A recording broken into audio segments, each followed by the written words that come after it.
नमस्कार साथियों। Application in medicine में आपका बहुत बहुत स्वागत है। आज आप और हम लोग एप्लीकेशन मेडिसिन पर चर्चा करेंगे। पहली जो चर्चा हुई थी बायोटेक्नोलॉजी एंड इट्स एप्लीकेशन के एग्रीकल्चर पर चर्चा हुई थी कि एग्रीकल्चर में मुख्य रूप से किस प्रकार से बायोटेक्नोलॉजी का यूज किया गया था। तो इसी प्रकार से आज आप और हम लोग मेडिसिन में किस प्रकार से बायोटेक्नोलॉजी का उपयोग कर सकते हैं उसी पर चर्चा होगी। तो मेडिसिन में मुख्य रूप से सबसे पहले थेराप्यूटिक मुख्य रूप से बनाए जा रहे हैं। क्या थेराप्यूटिक बनाए गए। दूसरा मुख्य रूप से ये वही हिम्यूलिन, जिनको हिम्यूलिन जीन थेरेपी की जा रही है वर्तमान में। क्या की जा रही है? जीन थेरेपी की जा रही है। और मॉलिक्यूलर डायग्नोसिस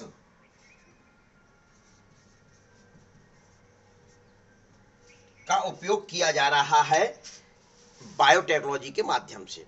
देखिए, तो थेराप्यूटिक जो है वह लगभग मुख्य रूप से ये कहा जाए ऑल वर्ल्ड में ये 30 ऐसे थेराप्यूटिक हैं जिनका उपयोग मानव के लिए मुख्य रूप से अप्रूव्ड हो चुका है। क्या? जिनका उपयोग मानव के लिए मुख्य रूप से क्या हुआ है? अप्रूव्ड हुआ है, यानी कि परमिशन मिल चुकी है। ऑल वर्ल्ड में 30 थेराप्यूटिक को परमिशन मिल चुकी है कि जो मानव में उपयोग किए जा सकते हैं। जबकि इंडिया में लगभग 12 थेराप्यूटिक को परमिशन मिली हुई है उपयोग के लिए। क्या? 12 थेराप्यूटिक को परमिशन मिली है उपयोग के लिए। तो ये चीज आपको ध्यान में रखनी है, क्योंकि ये बहुत महत्वपूर्ण संख्या, आंकड़े पूछे जा सकते हैं आपसे, तो इस वजह से ये ध्यान में आपको 100% रखना है। तो हिम्यूलिन को किस प्रकार से मुख्य रूप से बनाया जा सकता है? हिम्यूलिन को किस प्रकार से बनाया जा सकता है, कैसे बनाया जा सकता है? देखिए, हिम्यूलिन मतलब इंसुलिन की कमी से, सबसे पहले तो आपको यह पता होना चाहिए इंसुलिन क्या है और इसका निर्माण कहाँ होता है। इंसुलिन एक हार्मोन होता है। सबसे पहले मैं आपको बता दूं, इंसुलिन एक हार्मोन होता है जो हमारे शरीर के पैंक्रियाज में मुख्य रूप से निर्मित होता है। हमारे शरीर में मुख्य रूप से पैंक्रियाज में जो कोशिकाएं पाई जाती हैं, आइसोलेट्स ऑफ लैंगरहैंस की सेल्स होती हैं, उनके द्वारा मुख्य रूप से इसका निर्माण किया जाता है। इसकी कमी यदि हमारी बॉडी में हो जाए, तो एक डिसीज हो जाती है जिस डिसीज को डायबिटीज कहा जाता है, यानी शुगर रिलेटेड बीमारी होती है यह। इस डिसीज में क्या होता है? यूरिन के साथ मुख्य रूप से जो बॉडी में एक्सेस ग्लूकोज होता है, उस एक्सेस ग्लूकोज को मुख्य रूप से शरीर से बाहर किया जाता है। इस बीमारी में क्या किया जाता है? जो बॉडी में शुगर की मात्रा अधिक होती है उसको मुख्य रूप से बाहर कर दिया जाता है। तो यह बीमारी है। अब ये बीमारी होती तो इस बीमारी के लिए मुख्य रूप से क्या करना चाहिए भाई? जब इंसुलिन की कमी से हुई है, क्या इंसुलिन की कमी से, ये स्क्रीनशॉट ले लेना, मैं इसको मिटा रहा हूं। देखिए,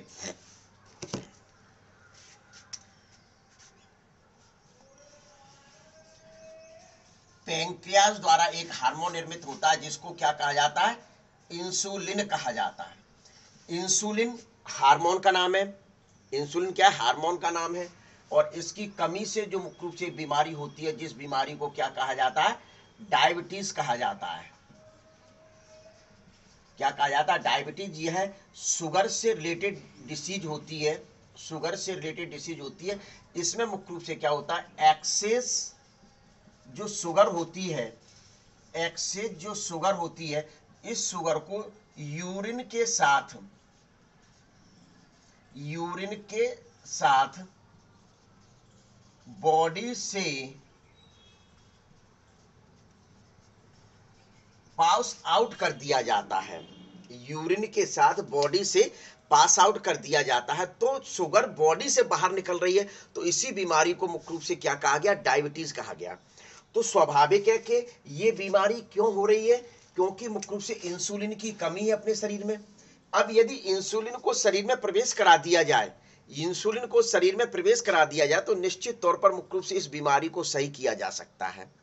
तो इंसुलिन को प्रवेश के लिए मुख्य रूप से क्या किया गया कि आपके काऊ क्या जो काऊ के बोवाइन इंसुलिन और पिग यानी सुअर के जो पॉर्किन इंसुलिन होता है,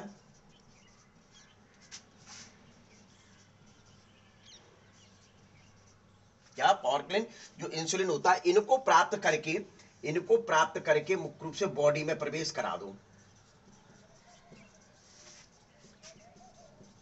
ह्यूमन बॉडी में एंटर करा दिया। तो ह्यूमन बॉडी में एंटर कराते तो स्वाभाविक है बीमारी के सही होने के चांस तो होते, लेकिन यह एक साइड इफेक्ट भी क्रिएट करते हैं, यानी एलर्जी वगैरह मुख्य रूप से इनके कारण हो सकती है। तो इस वजह से वैज्ञानिकों के दिमाग में आया भाई इनको आप और हम लोग नष्ट कर रहे हैं, मार रहे हैं, भाई मार के ही तो मुख्य रूप से क्या किया जाएगा, सीधे सीधे इनको मारकर मुख्य रूप से पैंक्रियाज को निकालो, पैंक्रियाज से मुख्य रूप से हार्मोन वाला जूस निकाल लो, हार्मोन इंसुलिन वाला जूस निकाल के और मुख्य रूप से एंट्री करा दो ह्यूमन की बॉडी में। तो मुख्य रूप से कितनी गाय और कितने सुअर को मारोगे, क्योंकि आज के समय में यह बीमारी आम हो चुकी है। डायबिटीज जो बीमारी है वह आम हो चुकी है, शुगर से रिलेटेड बीमारी जो बिल्कुल साधारण हो चुकी है कि हर किसी को 100 में से लगभग 70 से 60% लोगों को मुख्य रूप से यह बीमारी होती है। तो वैज्ञानिकों के दिमाग में मुख्य रूप से ये चीज गई, क्या वैज्ञानिकों के दिमाग में ये चीज गई, क्यों ना हम ह्यूमन के जीन को लेकर मुख्य रूप से इंसुलिन बनाए, ह्यूमन के जीन को लेकर मुख्य रूप से इंसुलिन बनाए। तो इस प्रकार के इंसुलिन जो ह्यूमन के जीन को लेकर तैयार की गई उसको हिम्यूलिन कहा जाता है। इसको क्या कहा जाता है बच्चों, हिम्यूलिन कहा जाता है। यह एक आर्टिफिशियल कृत्रिम इंसुलिन है। यह कैसा है, आर्टिफिशियल या कृत्रिम इंसुलिन मुख्य रूप से होता है। क्या किया जाए, इसमें क्या करते हैं कि ये मुख्य रूप से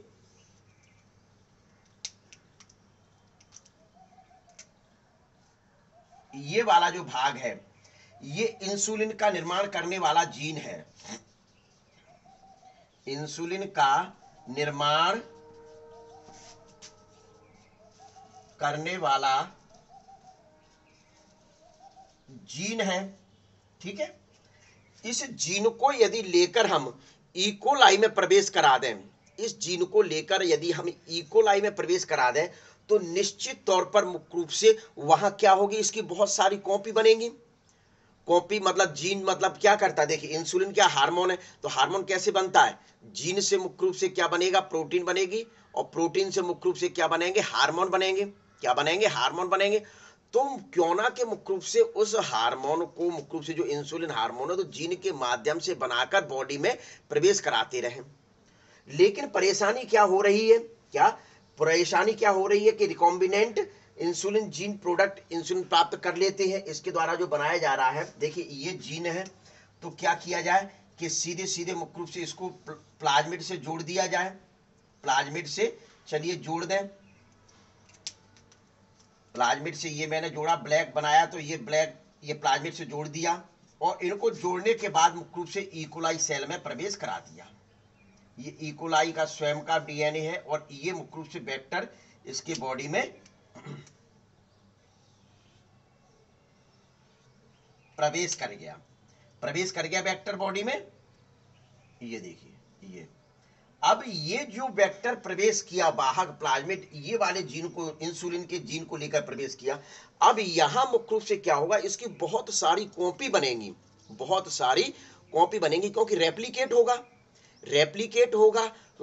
होगा तो बहुत सारी कॉपी बनेंगी। इधर ये जो जीन है वह प्रोडक्ट भी बनाएगा। देखो एक तो जीन की बहुत सारी कॉपी बन रही हैं तो ये लाभ हो रहा है, दूसरा प्रोडक्ट भी बन रहा है इंसुलिन, और उस प्रोडक्ट को लेकर मुख्य रूप से बॉडी में एंटर करा दें। लेकिन समस्या ये आ रही थी, समस्या मुख्य रूप से क्या आ रही थी, देखिए कि इसका जो जीन होता है, इसका जो जीन है बहुत लंबा है, ये इस प्रकार से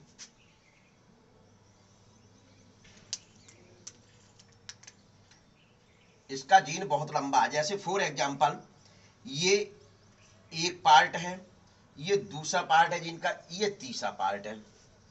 क्या, यानी कि ये क्या है, जीन है।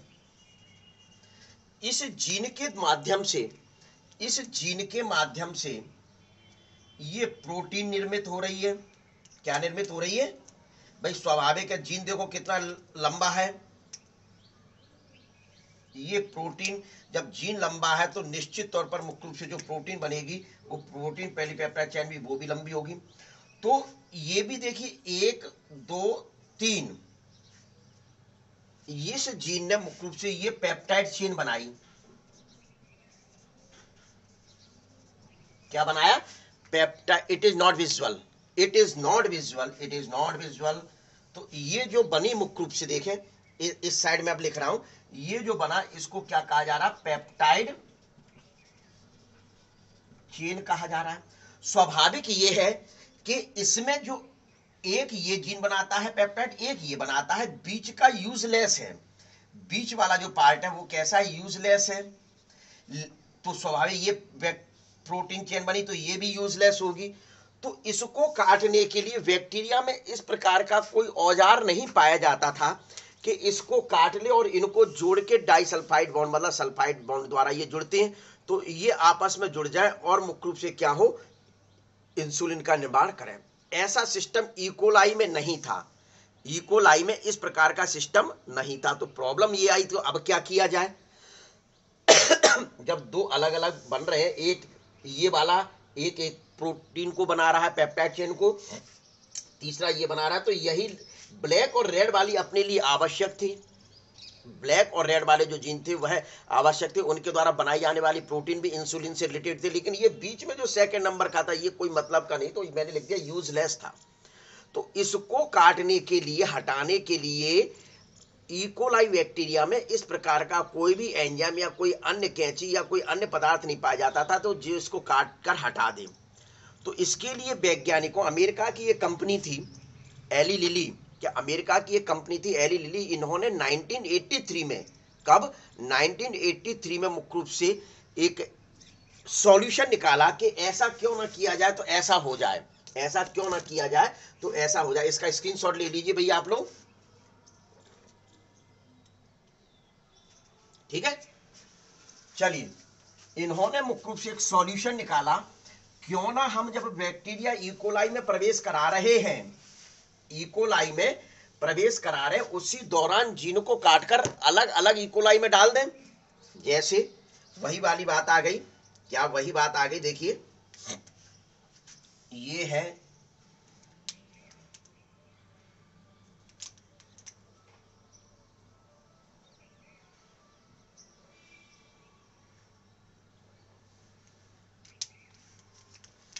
पुनः बना रहा हूं, देखिए ये 1 नंबर, ये 2 नंबर, ये 3 नंबर, ये जीन है। अब वही बनेगी पॉलीपेप्टाइड चेन। पॉलीपेप्टाइड चेन में देखें,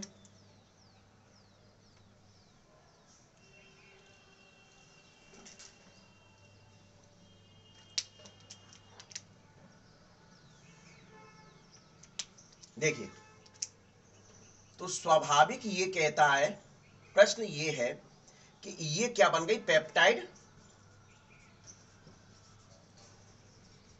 चेन। ये 1 नंबर की बनी, ये 3 नंबर की बनी, ये 2 नंबर की। ये वाला जो भाग है, ये वाला भाग यूजलेस है, ये इंसुलिन हार्मोन के लिए यूजलेस है। जब इकोलाई में डाला तो प्रॉब्लम तो पहले ये थी कि ये लंबा जीन है, लंबा जीन है तो लंबी प्रोटीन बना, चेन बना रहा है, पेप्टाइड चेन बना रहा है, और उसमें भी जो 2 नंबर का था वह 2 नंबर का अपने लिए कोई आवश्यक नहीं था, यूजलेस था। तो इकोलाई बैक्टीरिया में इस प्रकार का कोई पदार्थ, कैंची नहीं पाई जाती थी जिससे इसको काटकर बीच से हटा दें। तो 1983 में अमेरिका की एक कंपनी थी, क्या अमेरिका की एक कंपनी थी एली लिली। कौन सी कंपनी थी, पहले तो ये लिख लीजिए, 18 लिख गया, 1983 एली लिली, क्या एली लिली एक कंपनी थी, कहां की थी, अमेरिका की, इसको ध्यान कर लीजिए, रट लीजिए, क्या ध्यान कर लीजिए, रट लीजिए मुख्य रूप से। इसने क्या किया, एक सॉल्यूशन निकाला, सॉल्यूशन निकाला कि क्यों ना ऐसा किया जाए कि एक सेगमेंट को काटकर इकोलाई में प्रवेश करा दिया जाए।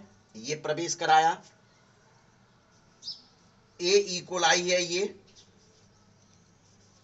मैं प्रवेश कराया, यानी कि ए जीन को, ये ए मतलब फर्स्ट जीन को प्रवेश कराया जा रहा है। दूसरे में मुख्य रूप से क्या,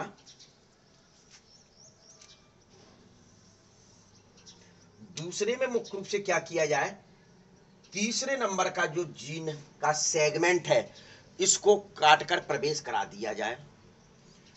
पहले इकोलाई में मुख्य रूप से, पहले इकोलाई में एक जीन को प्रवेश कराया, दूसरे इकोलाई में तीसरे नंबर का प्रवेश करा दिया, पहले से काटकर करा दिया। तो स्वाभाविक है अब इनके द्वारा बहुत सारी कॉपी बना ली जाएंगी, बहुत क्यों रेप्लिकेट होंगे, ये रेप्लिकेट होंगे, बहुत सारी कॉपी बना ली जाएंगी। इनको बाहर निकालकर, इनको बाहर निकालकर लैब में जाकर मुख्य रूप से दोनों को जोड़ दिया जाए। देखो अब ये बनाई बहुत सारी कॉपी, इसने भी बहुत सारी कॉपी बना ली, इस प्रकार से ये बहुत सारी कॉपी बनाई, और इसने भी मुख्य रूप से, जीन ने बहुत सारी रेप्लिकेशन की क्षमता पाई जाती है, वेक्टर के माध्यम से प्रवेश कराया जा रहा है, तो स्वाभाविक है इसने भी बहुत सारी कॉपी बना ली। अब क्या किया जाए, वैज्ञानिकों का कहना यह था, एली लिली कंपनी के, इनको बाहर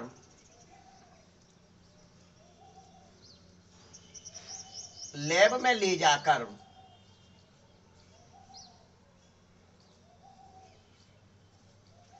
डाई सल्फाइड ब्रिज या बॉन्ड द्वारा जोड़ दिया जाए। ब्रिज या बॉन्ड द्वारा मुख्य रूप से देखिए, ये पेप्टाइड बने, ये ए पेप्टाइड कहा जाएगा, ये पेप्टाइड कौन से कह दें, ए पेप्टाइड, और ये वाला जो है वह बी पेप्टाइड कहलाएगा। पेप्टाइड मतलब प्रोटीन, तो इनको जोड़ देंगे, इनको जोड़ दिया किसके द्वारा, डाइसल्फाइड बॉन्ड के द्वारा। अब मुख्य रूप से मार्केट में इनको उतारकर, मार्केट में इनको रखकर मुख्य रूप से इंसुलिन के इलाज के लिए दिया जा सकता है। तो ये सॉल्यूशन था एली लिली कंपनी का, जो 1983 में मुख्य रूप से किया गया था। तो ये चीज आप मान के चलें। तो ये आज जो प्रक्रिया चल रही है वो बच्चों इसी प्रकार की प्रक्रिया चल रही है कि इंसुलिन का जीन लो, इंसुलिन का जीन लो और उनको मुख्य रूप से काट दो, और काटने के बाद एक इकोलाई में अलग, दूसरे इकोलाई में अलग, और इनको बाहर निकालकर लैब में मुख्य रूप से डाइसल्फाइड बॉन्ड द्वारा इस प्रकार से जोड़ दो। ये आपका इंसुलिन तैयार हो गया, और इलाज के लिए अब मार्केट में आप आसानी से दे सकते हो। ठीक है, तो ले लीजिए इसकी screenshot.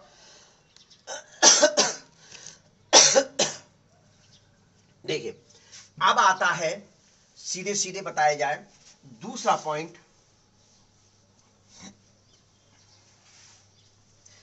Gene therapy.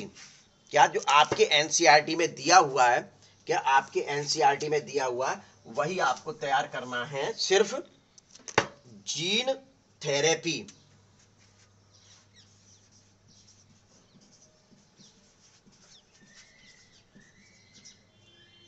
Gene therapy क्या होता है, थेरेपी में मतलब ये है कि आपने देखा होगा कि किसी प्रकार की प्रॉब्लम होती है तो एक्वापेंचर वगैरह का उपयोग किया जाता है, पैर वगैरह में दर्द होता है तो मतलब कांटे वाली जो रबड़ जैसी वो आते हैं तो उनके ऊपर मुख्य रूप से खड़े होकर इस प्रकार से धीरे धीरे, वो क्या एक प्रकार से थेरेपी है, क्या है एक प्रकार से थेरेपी है। लेकिन यहाँ जीन थेरेपी का उपयोग किया जा रहा है, जीन थेरेपी। स्वाभाविक जीन थेरेपी से मतलब है कि खराब जीन को हटा दिया जाए और अच्छे जीन को प्रवेश करा दिया जाए, खराब जीन को हटा दिया जाए और अच्छे जीन को प्रवेश करा दिया जाए, उसको कहा जाता है जीन थेरेपी। या फिर किसी जीन की कमी है, यदि किसी जीन की उसमें कमी है, किसी एंजाइम से रिलेटेड कोई जीन की कमी है, तो मुख्य रूप से उससे रिलेटेड जो एंजाइम जीन की कमी है उस जीन को मुख्य रूप से बॉडी में प्रवेश करा दिया जाए तो उसको क्या कह देती है, जीन थेरेपी के नाम से जाना जाता है। सीधे सीधे फंडा है, कहीं कुछ नहीं आपको करना है कि खराब जीन या अनुपस्थित जीन को मुख्य रूप से उसमें प्रवेश कराना ही जीन थेरेपी कहलाता है। खराब जीन को हटाकर अच्छे हेल्दी जीन को, हेल्दी जीन से मतलब है अनम्यूटेटेड जीन को, हेल्दी जीन से तात्पर्य है अनम्यूटेटेड जीन को मुख्य रूप से प्रवेश करा दिया जाए। या फिर डिलीशन वाला पार्ट है जिससे रिलेटेड है, एंजाइम से रिलेटेड, एडी एंजाइम का भी मैं एग्जांपल लेके चलूंगा, तो उससे रिलेटेड जीन को मुख्य रूप से बॉडी में प्रवेश करा दिया जाए तो उसी प्रक्रिया को क्या कहा जाता है, जीन थेरेपी के नाम से जाना जाता है। किस नाम से जाना जाता है, जीन थेरेपी के नाम से मुख्य रूप से जाना जाता है। 1990 में 1990 में एक स्किड बीमारी देखी गई थी। 1990 में 4 years old girls, 4 year old girls में मुख्य रूप से यह बीमारी देखी गई थी। इस बीमारी वाली बच्ची का मतलब लड़की थी, इस बीमारी वाली बच्ची को मुख्य रूप से इम्यून सिस्टम जो था वो बहुत कमजोर था, इम्यून सिस्टम जो था वह बहुत कमजोर था, जिस कारण से इसको वातावरण में यदि ओपन एटमॉस्फेयर में ला दिया जाए तो विभिन्न प्रकार की बीमारियों से ग्रसित होकर इसकी मृत्यु हो सकती है। क्या विभिन्न प्रकार की बीमारियों से ग्रसित होकर इसकी मृत्यु हो सकती है। तो उस बीमारी को मुख्य रूप से स्किड कहा। तो यहां देखिए एस का मतलब क्या है, एस का मतलब क्या है, यहां आप देखते चलिए।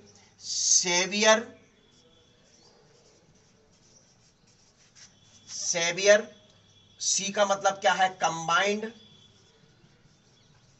और आई का मतलब क्या है, इम्यूनो, कॉमा नहीं है,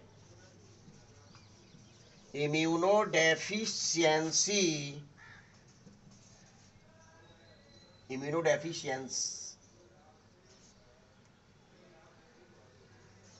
immunodeficiency syndrome. S for severe, C for combined, I for immuno, D for deficiency। 1990 में एक लड़की के अंदर ये बीमारी मुख्य रूप से हुई थी, वह 4 वर्ष की थी।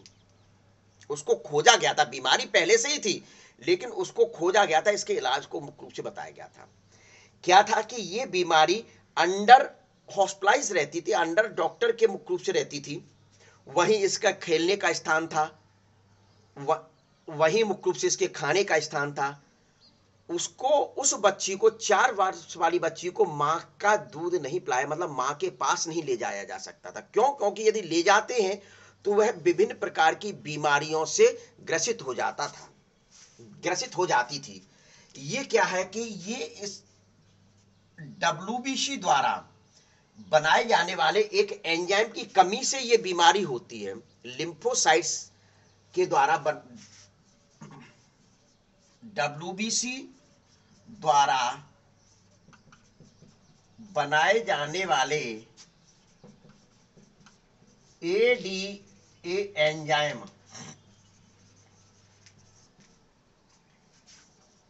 के जीन के डिलीशन के कारण हुई। उस बच्ची में, जो 4 वर्ष की बच्ची थी, उसमें मुख्य रूप से यह बीमारी क्यों हुई थी, WBC आई मीन्स यहां लिम्फोसाइट्स लिख दिया जाए, क्लियर किया जाए, ठीक, द्वारा बनाए जाने वाले ADA जो एंजाइम था, उस एंजाइम के जीन के डिलीशन के कारण हुआ। यानी WBC में मुख्य रूप से WBC यानी लिम्फोसाइट्स के द्वारा एक विशिष्ट प्रकार का एंजाइम बनाया जाता है, जिस एंजाइम को एडिनोसिन डाइएमिनेज कहा जाता है। क्या कहा जाता है? एडिनोसिन डाइएमिनेज के नाम से जाना जाता है। तो एंजाइम की फुल फॉर्म में लिख दूं यहीं,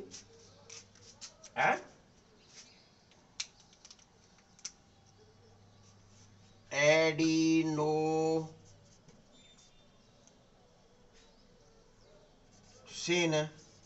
डाइएमिनेज।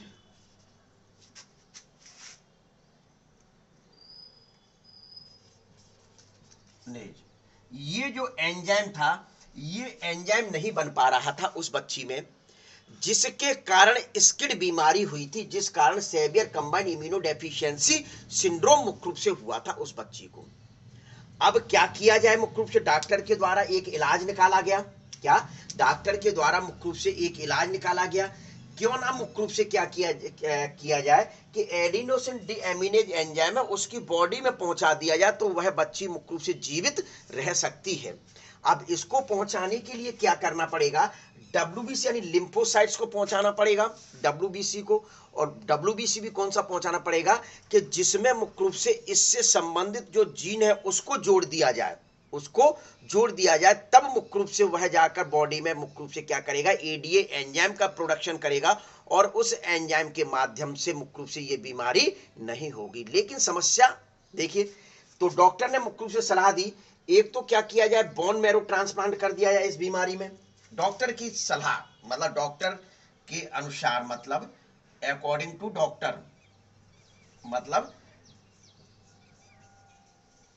प्रारंभ में जो विचार थे, प्रारंभ की मैं बात कर रहा हूं, अकॉर्डिंग टू डॉक्टर मुख्य रूप से विचार क्या था कि एक तो बोन मैरो को ट्रांसप्लांट कर दिया जाए,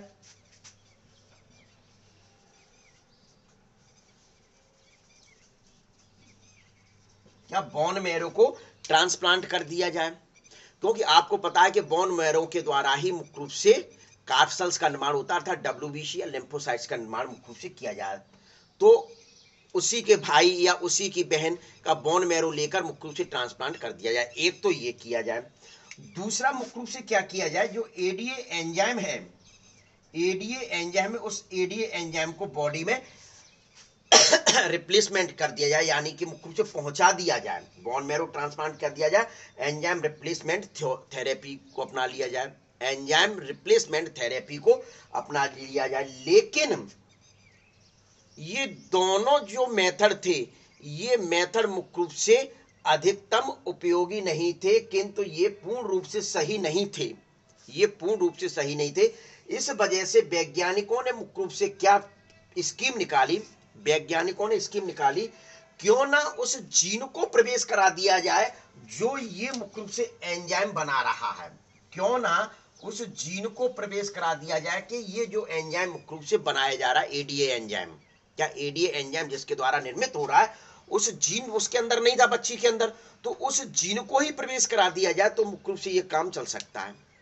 तो क्या किया जाए इसमें कि उस बच्ची के डब्ल्यूबीसी को लें, उस बच्ची के डब्ल्यूबीसी लिम्फोसाइट्स को बाहर निकालो, पेट्री डिश में रखो, चलो बाहर निकाल लेते, देखें जगह है, काफी सफिशिएंट स्पेस है। देखिए ये पेट्री डिश है, इस पेट्री डिश में ये मुख्य रूप से क्या ले लिए, डब्ल्यूबीसी ले लिए, क्या ले लिए, डब्ल्यूबीसी ले लिए, ठीक है, ये डब्ल्यूबीसी ले लिए, ले लिए। अब मुख्य रूप से क्या कराया जाए, रेट्रोवायरस के माध्यम से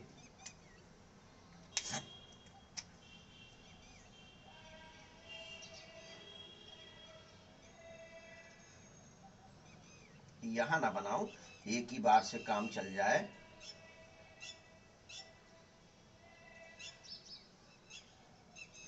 ये इसमें मुख्य रूप से रेट्रोवायरस में क्या होता है, आरएनए होता है, आरएनए ये है, आरएनए से क्या बनेगा, डीएनए बनेगा, और डीएनए से मुख्य रूप से क्या बनेगी, प्रोटीन बनेगी, और प्रोटीन से मुख्य रूप से एडीए एंजाइम बना दिया जाएगा। ठीक, ऐसा कर दिया जाए तो स्वाभाविक है कि यहां देखिए कि यहां आपकी एनसीईआरटी में एक वर्ड लिखा होगा सीडीएनए, क्या लिखा होगा, सीडीएनए। तो सीडीएनए का मतलब क्या होता है, कंफ्यूज ना हो कि आरएनए से जब डीएनए का निर्माण होता है तो उस डीएनए को मुख्य रूप से क्या कहा जाता है, सीडीएनए कहा जाता है, क्या कहा जाता है, सीडीएनए कहा जाता है, ये विषय ध्यान रखना। तो इस आरएनए के माध्यम से मुख्य रूप से, सॉरी रेट्रोवायरस के माध्यम से, रेट्रोवायरस के माध्यम से मुख्य रूप से इसको बॉडी के अंदर कराया जा रहा है, कौन से जीन को, वाहक का कार्य करता है, रेट्रोवायरस क्या कार्य कर रहा है, वेक्टर का कार्य कर रहा है, किस जीन को लेकर जा रहा है, सपोज दैट कि मैं यहां रेड कलर का बना दूं, चलिए रेड कलर का जीन, ये जीन किससे रिलेटेड है, ये जीन है मुख्य रूप से एडीए एंजाइम से रिलेटेड है, ये लेकर मुख्य रूप से इसके अंदर प्रवेश करता है और इससे जाकर ये जुड़ जाता है इस डीएनए पार्ट से। अब यहां ये क्या करता है, मुख्य रूप से बहुत ये इसकी बहुत सारी कॉपी बनेंगी, ये बहुत सारी कॉपी बनाएगा भाई, इसके अंदर डीएनए तो बहुत सारी कॉपी बनेंगी। जब कॉपी बनेंगी तो अब डब्ल्यूबीसी बहुत सारे बन गए, जे लो डब्ल्यूबीसी, बहुत सारे डब्ल्यूबीसी बना दिए, जे लो। अब इसके अंदर मुख्य रूप से ये वाला एडीए एंजाइम से रिलेटेड जीन पाया जा रहा है, एडीए एंजाइम से रिलेटेड जीन पाया जा रहा है। अब इन डब्ल्यूबीसी को ले जाकर उस बच्ची में पुनः एंटर करा दो, इस डब्ल्यूबीसी या लिम्फोसाइट्स को ले जाकर उस बच्ची में पुनः एंटर करा दो, बच्ची सही हो जाएगी। लेकिन समस्या ये है कि ये जो डब्ल्यूबीसी कोई इमोर्टल तो है नहीं है, मतलब नॉट इमोर्टल, यानी कि इनकी एक निश्चित उम्र, मतलब निश्चित दिनों की उम्र के बाद मुख्य रूप से मृत्यु होती है, निश्चित दिनों के उम्र के बाद मुख्य रूप से मृत्यु होती है। तो इस वजह से मुख्य रूप से वैज्ञानिकों ने यह कहा कि इस प्रकार के जो जेनेटिकली इंजीनियर डब्ल्यूबीसी बनाए जा रहे हैं, उन डब्ल्यूबीसी को बार बार पुनः प्रवेश कराते रहना चाहिए। तो ये एक मेथड मुख्य रूप से कौन सी है, जीन थेरेपी की है, कि स्किन बीमारी को सही ऐसे कर सकते। 1919 में मुख्य रूप से ये मेथड बताई गई थी, इस बीमारी को खोजा गया था 1919 में, एक 4 वर्ष की बच्ची में ये बीमारी देखी गई थी, उसके लिए ये थ्योरी अपनाई गई थी। भैया क्या किया देख लो अभी तक आपने, इसमें बच्चों क्या कर किया हमने, कुछ नहीं किया। 1990 में मुख्य रूप से इसको खोजा गया था, स्किड को। स्किड की फुल फॉर्म पहले तो ध्यान में रखनी है, severe, S for severe, C for combined, I for immuno, D for deficiency. और बीमारी है तो डिसऑर्डर है तो सिंड्रोम लगा दो तो बहुत अच्छी बात है, नहीं तो लगा मिले तो आपको ये 4 शब्द ध्यान में रखना है।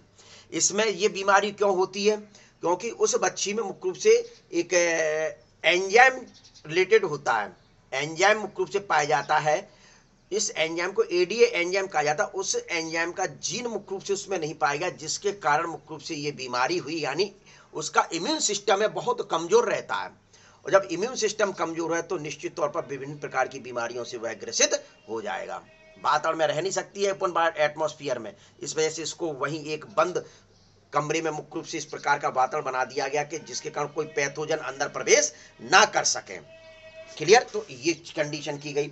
इसमें मुख्य रूप से डॉक्टर के अनुसार ये था कि ये कह दो कि एक तो बोन मैरो ट्रांसप्लांट कर दो, ये संभावना थी, एक एडीए एंजाइम को रिप्लेसमेंट कर दो, ये भी संभावना थी। लेकिन मुख्य रूप से वैज्ञानिकों ने यह कहा क्यों ना हम ऐसा करें कि उस जीन को ही बच्ची के अंदर प्रवेश करा दें, उस जीन को ही बच्ची के अंदर प्रवेश करा दें तो सही किया जा सकता है। बिल्कुल प्रवेश करा दिया तो जीन को रेट्रोवायरस के साथ मुख्य रूप से जोड़कर डब्ल्यूबीसी में ले गया, और वहां मुख्य रूप से डब्ल्यूबीसी में मुख्य रूप से क्या हुआ भाई, इसका आरएनए जब अंदर पहुंचेगा डीएनए तो क्या होगा, रेप्लिकेट होगा, और रेप्लिकेट जैसी होगा तो उनकी संख्या बढ़ेगी, यानी डब्ल्यूबीसी बहुत सारी संख्या बढ़ गई। अब इन डब्ल्यूबीसी को ले जाकर मुख्य रूप से इन डब्ल्यूबीसी को ले जाकर क्या किया जाए, उस बच्ची में पुनः प्रवेश करा दिया जाए। लेकिन डब्ल्यूबीसी की एक निश्चित उम्र होती है, डब्ल्यूबीसी की एक निश्चित उम्र होती है, तो इस वजह से जो बहुत सारे जेनेटिकली इंजीनियर डब्ल्यूबीसी तैयार किए, उन जेनेटिकली इंजीनियर डब्ल्यूबीसी को पुनः एक निश्चित उम्र, यानी कि दिनों की उम्र होती है, उस निश्चित उम्र बाद मुख्य रूप से बार बार प्रवेश कराते रहना चाहिए। तो ये है मुख्य रूप से आपका जीन थेरेपी, यानी कि जीन थेरेपी में क्या, या तो खराब जीन को हटाकर अच्छे जीन को, हेल्दी जीन को इंट्रोड्यूस करा दिया, या फिर जीन अनुपस्थित था, क्या था, जीन अनुपस्थित था तो उस जीन को मुख्य रूप से प्रवेश करा दिया गया। तो क्या लिख सकते, इंट्रोडक्शन ऑफ, लिख दीजिए यहां, जीन थेरेपी में क्या करते हैं, introduction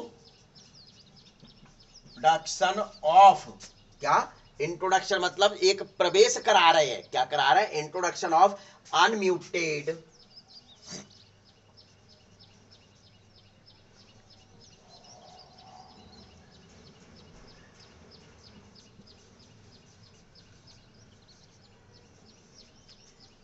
introduction of unmuted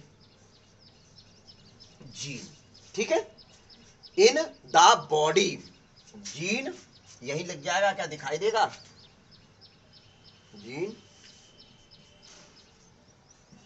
in the body. बस ये लाइन आप जीवन भर ध्यान में रखना, ये वाली जो लाइन है, इस लाइन को आपको जीवन भर ध्यान में रखना है, तो आपको जीन थेरेपी समझ में आती जाएगी।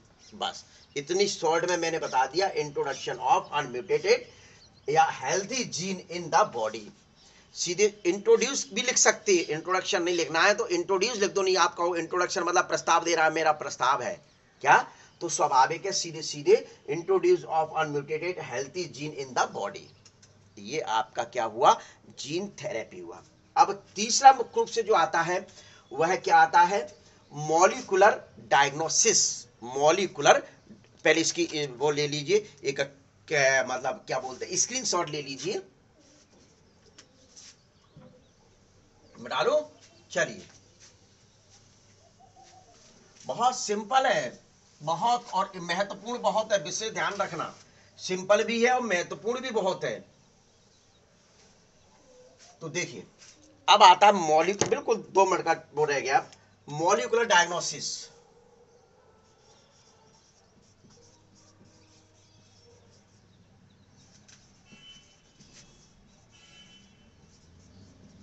डायग्नोसिस तो आप जानते हैं कि अपने शरीर में किसी प्रकार की बीमारी होती है तो डॉक्टर के पास जाओगे, डॉक्टर टेस्ट लिख देगा, यूरिन टेस्ट है, ब्लड टेस्ट है, फलाना टेस्ट ठिकाना टेस्ट लिख देगा, तो आप जाओगे लैब पर मुख्य रूप से एक सिरिंज से वह ब्लड निकाल लेगा और आप यूरिन लेकर जाओगे और वह मुख्य रूप से टेस्ट कर कर दे देगा, लेकिन जब तक मुख्य रूप से रिपोर्ट मिलती तब तक पैथोजेंस की मात्रा बहुत बढ़ जाती है, या पैथोजेंस की मात्रा कम होती है तो आइडेंटिफाइड नहीं हो पाती है।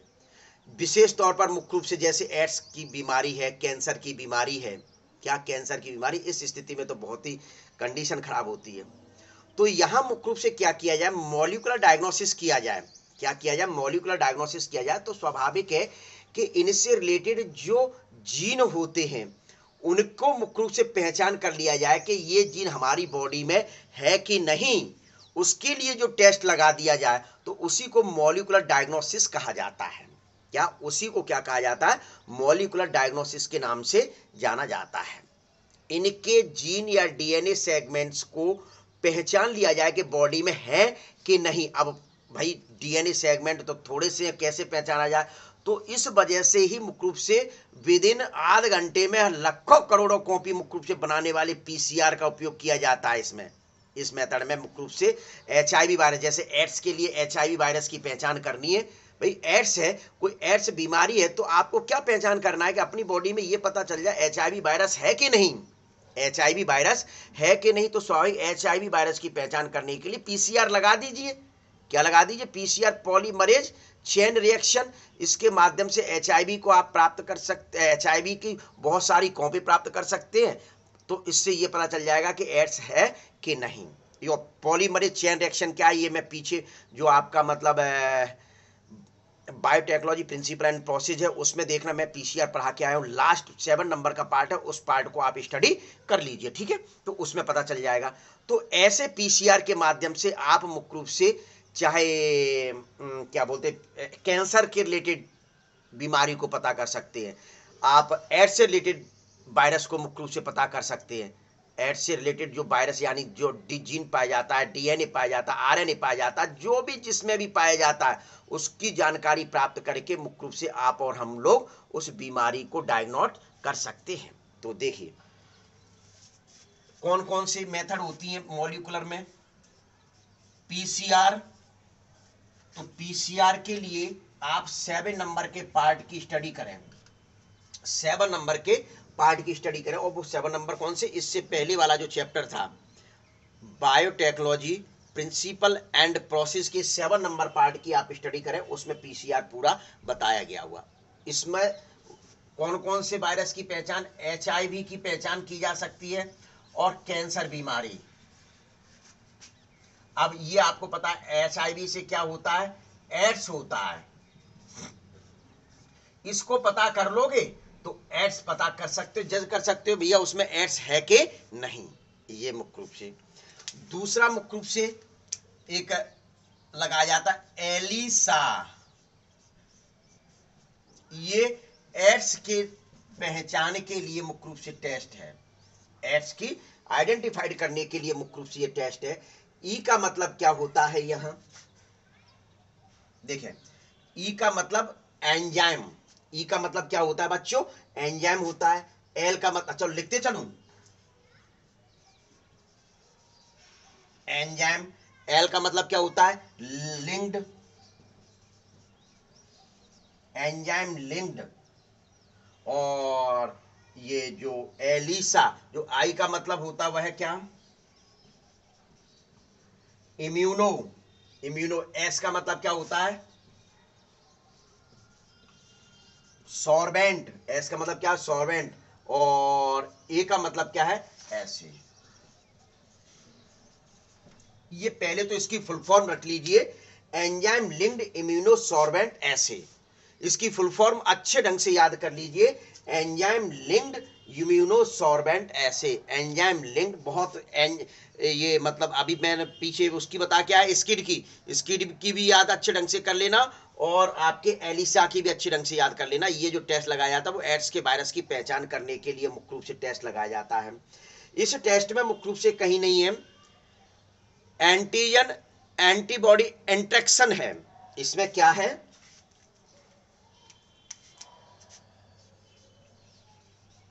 एंटीजन एंटीबॉडी इंट्रैक्शन है। स्वाभाविक है कि ये सेल्स है, इसके ऊपर ये जिन एंटीजन पाए जाते हैं, विशेष प्रकार की प्रोटीन, ये एंटीजन है तो ये क्या बनाएंगे, एंटीबॉडी बनाएंगे। क्या बनाएंगे बच्चों, एंटीबॉडी बनाएंगे कि नहीं बनाएंगे, बनाएंगे एंटीबॉडी। तो स्वाभाविक है या तो इस एंटीजन को जज कर लिया जाए, पहचान लिया जाए कि इस प्रकार के वायरस में मुख्य रूप से जो एंटीजन को जज कर लिया जाए, या फिर एंटीजन के द्वारा जो एंटीबॉडी बनाए जा रहे हैं इनको डिटेक्ट कर लिया जाए, पहचान कर लिया जाए कि कौन सी एंटीबॉडी है, तो उससे मुख्य रूप से एड्स की बीमारी का पता चल सकता है। एड्स की बीमारी को पता चल सकता है। इसी टेस्ट को एलिसा टेस्ट के नाम से जाना जाता है। फिर आपका सिंपल है, कोई समस्या नहीं है। प्रोब्स के माध्यम से, यानी बहुत सारे क्लोन तैयार कर लिए जाए प्रोब्स के माध्यम से, एक आपका ऑटो रेडियोग्राफी के माध्यम से भी मुख्य रूप से विभिन्न प्रकार के टेस्ट लगाए जा रहे हैं। तो आप विशेष तौर पर मुख्य रूप से ध्यान में रख लीजिए, एक तो पीसीआर, एक एलिसा। पीसीआर एलिसा बहुत ही महत्वपूर्ण है, बहुत ही महत्वपूर्ण है, तो ये आप ध्यान में रख लीजिए, ठीक है। तो ये आपका क्या एप्लीकेशन इन मेडिसिन होता है, एप्लीकेशन इन मेडिसिन। तो वैसे मतलब आपको मैं बता दूं, देख लूं और कुछ मेडिसिन बचा तो नहीं है आपका इसमें।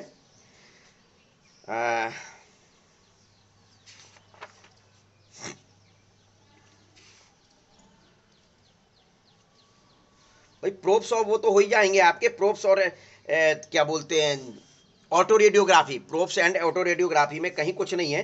प्रोब जैसे मैं बता देता हूँ, ए सिंगल स्टैंडर्ड डीएनए और RNA tagged with A radio active molecule. मतलब जो एक सिंगल स्टैंडर्ड डीएनए आरएनए होते हैं उनको मुख्य रूप से क्या किया जाए कि आपको रेडियो एक्टिव मॉलिक्यूल्स के द्वारा उसको टैग्ड कर दिया जाए, लगा दिया जाए कि ये है। फिर is allowed to hybridize to its complementary DNA एक clone of cells followed by detection using autoradiography. तो सीधे सीधे क्या किया, इसकी बहुत सारी क्लोन बनेंगी और उनको पहचान कर लिया जाएगा, तो आप निश्चित तौर पर मुख्य रूप से विभिन्न प्रकार की होने वाली बीमारियों का पता कर सकते हैं। तो ये जो टेस्ट लगाए जाते हैं, ये जो टेस्ट लगाए जाते हैं, मैंने आपको पीसीआर, एलिसा, प्रोब और ऑटो रेडियोग्राफी जो टेस्ट लगाए जाते हैं, ये शॉर्ट टाइम में 100% एग्जैक्ट रिजल्ट देते हैं। शॉर्ट टाइम में 100% एग्जैक्ट रिजल्ट देते, कंफ्यूजन वाला मामला ही नहीं रहता है। तो ये आपका मुख्य रूप से पर्पस था मॉलिक्यूलर डायग्नोसिस का। क्या, मॉलिक्यूलर डायग्नोसिस का, ठीक है। तो फिर इसके बाद मुख्य रूप से मैं आपको इसमें अब ट्रांसजेनिक एनिमल बचे हुए हैं और आपका एथिकल इश्यूज, तो एथिकल इश्यूज बचे हुए हैं। तो ट्रांसजेनिक एनिमल की स्टडी अब करें। ट्रांसजेनिक एनिमल मुख्य रूप से किस प्रकार से बनाए जाते हैं, तो ट्रांसजेनिक एनिमल के लिए मुख्य रूप से आप 3rd नंबर का जो पार्ट आएगा उस पार्ट का वेट करिए। यदि आपको अच्छा लगता है बच्चों, मेरे साथियों, तो निश्चित तौर पर मुख्य रूप से उसको लाइक करें, शेयर करें और सब्सक्राइब करने का प्रयास करें। निश्चित तौर पर मुख्य रूप से यह है कि आपको मन लगाकर यदि दिमाग लगाकर बैठेंगे तो 100% ये मैं कह रहा हूं कि आपको पूरा का पूरा यही क्लियर हो जाएगा। आपको किसी प्रकार के नोट्स वगैरह बनाने की आवश्यकता नहीं पड़ेगी। वीडियो खोल के देख लीजिए, पूरे के पूरे आप रिवीजन हो गया। अब नोट्स बनाना है तो इसकी फुल फॉर्म लिख लीजिए, सन लिख लीजिए, थोड़ा सा लिख लीजिए, आपका पूरा का पूरा यही हो जाएगा। तो सब्सक्राइब अवश्य करते रहें। तो ले लीजिए इसका स्क्रीनशॉट।